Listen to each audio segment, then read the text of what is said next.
Well, thank you all for taking the time to stop by the fair. I know my wife and 3 daughters, my 1, 3, and 5-year-old, we enjoy it a great deal. So I'm sure you all are taking part in it. And first of all, I mean, somebody's got to sacrifice, come to the state fair and eat the food, right? A turkey leg, butter fried on a stick. What more could you ask for? And as part of running for Congress, you get opportunities to do things. And I was a guest chef down at the Iowa Pork Producers Tent. They gave me a personalized chef apron. I don't know what kind of expectations that'll change at home with my wife, but we'll work on it here. For those of you who don't know, my name is Ben Lange. I was the 2010 Republican nominee for United States Congress 2 years ago. And I grew up in a small town up in Buchanan County called Quasqueton, Iowa. 499 of us there. And when I threw my hat in the ring, and I was like everyone else across Iowa, everyone else across the country, people are sick of politics as usual. They're sick of the same old people that get up there and give the same old talk about the same old things, and we haven't changed anything in years. And now here we have an opportunity in 2012 to put a new generation of leaders in Washington, D.C. And it's high time we do that. I want to bring everyone back just a little bit. A couple years ago, in the introduction, it was noted that I ran in 2010.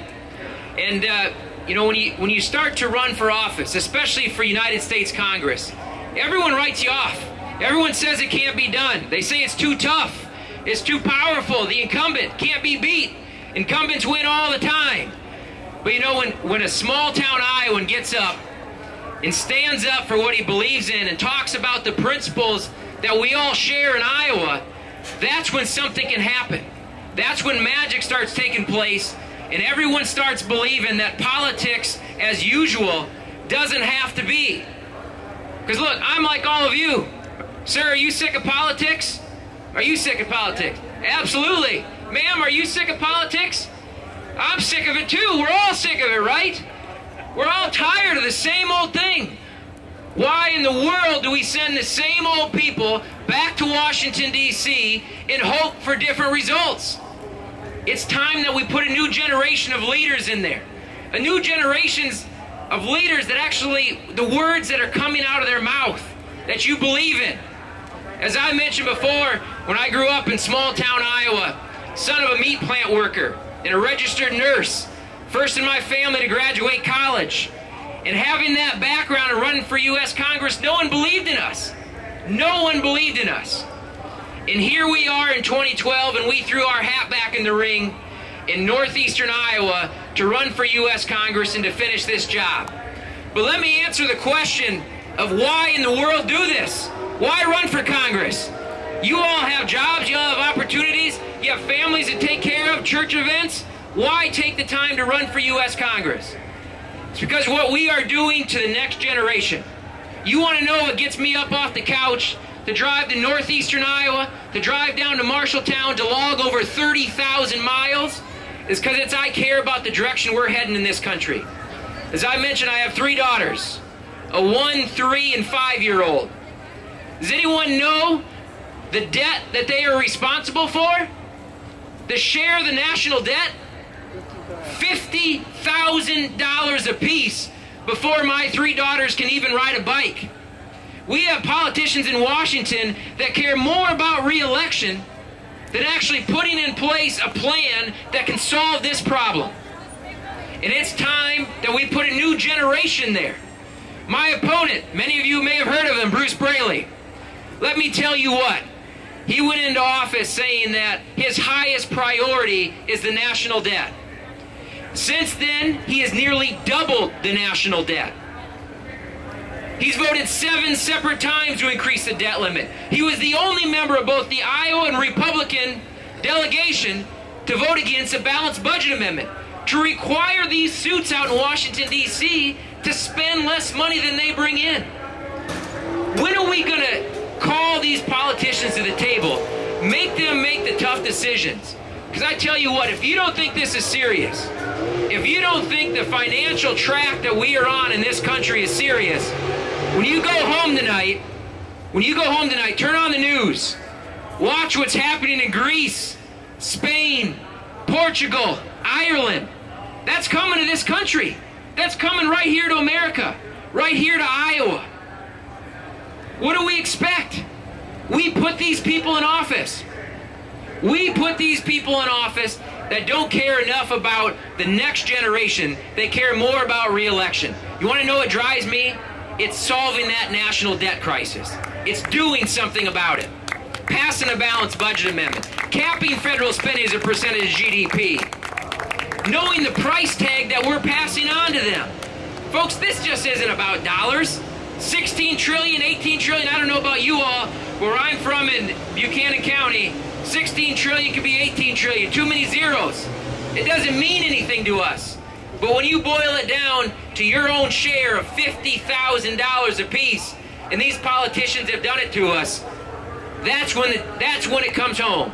That's when it hits home of what we have to do. Let me talk a couple other issues with you. Healthcare. Whether you have an agreement or disagreement with Obamacare, I want to share with you a paragraph in the Supreme Court opinion that says a whole heck of a lot about our country. Chief Justice Roberts said in the Supreme Court opinion, he says, the Supreme Court, we don't have the wisdom nor the prerogative to make healthcare decisions, policy decisions. And he says to all of us as Americans, he says, if you don't like this decision, you know what to do. Go throw them all out of office. He says it's not the Supreme Court's job to protect the American people from their own political consequences. We put these people in office. They voted for this health care. If you want government interjected into your most intimate health care decisions, well then go vote for my opponent. But if you want to empower yourself to have freedom in your health care decisions, then you need to take a cold look at what just took place a few months ago. Because this is it in November. The House of Representatives has spoken. The Senate's spoken. The presidency has spoken.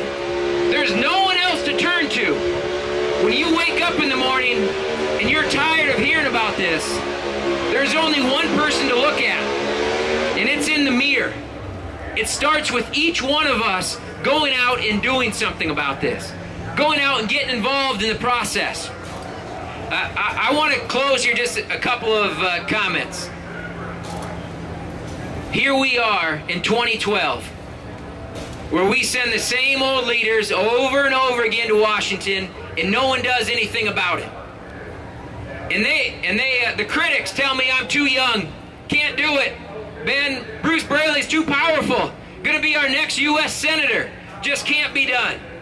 Well, I tell you what, coming from small town Iowa and putting in the work, putting in the time, building an organization, because what I'm doing, when I'm out there talking to people, I'm not just saying these words for political expediency. So ma'am, you think Ben's just saying something else? I'm doing it because I believe in it. Because this is a choice. Here's what we're doing in November. We're going to go one way or another. If you want government involved in every aspect of your life, in your health care, as your employer, as your insurer, as your caretaker, regulating our farm fields, regulating our ponds, if you want government interjected into every aspect of it, well then you vote for my opponent, Bruce Braley. But if you want somebody that believes the role of the federal government is to protect our homeland and then let us do what we do best, then I'm your guy. I'm your guy. Thank you all for having the opportunity to stop by here. I appreciate it a great deal. When you're up in northeastern Iowa, when you're up in these small towns up there, Quasqueton, Iowa, my hometown of 499, there's one choice. There's one opportunity for the future of our country. And I'm asking for your support. I'm asking for your help. Spread the word, because northeastern Iowa is ground zero for the future of our country. And it starts with this congressional race. Thank you for having me here. Appreciate it.